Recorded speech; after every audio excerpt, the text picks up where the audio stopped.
இது கீழே கிடந்துச்சுங்க. உங்க பணம் தானே? ஆமாப்பா. தம்பி கொஞ்சம் நில்லு. யாரப்பா? நான் இந்த முருகனையே நம்பிட்டு இருக்கிற அனாதைங்க. தெரு தெருவா வண்டி தள்ளி கூலிக்கு பணம் அனுப்பிட்டு இருக்கிறேன். என்ன காப்பாத்துனதுக்காக நான் கொடுக்குறேன். வச்சு படிச்சுட்டு.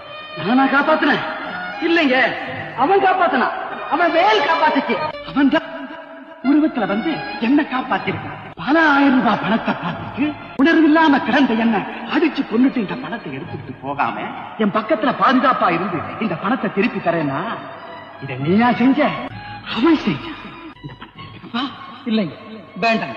இந்த பணத்தை வச்சு கோயிலுக்கு ஏதாவது செய்யுங்க. எனக்கு அவன் கொடுப்பான். அவன் தான்ப்பா என் உருவத்துல வந்து உன் ஏழ்மையை போக்குறதுக்காக கொடுக்கறான். உனக்கு சந்தேகம் இருந்தா அவனையே கேளு. என்னப்பா நீ பணம் கொடுக்கறேன்னு சொல்றேன், அவன் வேண்டாங்கிறான். சொல்லப்பா, நீயே சொல்லப்பா. ஏன்பா பேசாம இருக்கிற? இது உன் பணம்பா. இல்லப்பா, அதான் என் அப்பா முருகன் உத்தரவு கொடுத்துருக்காப்பா. முருகன்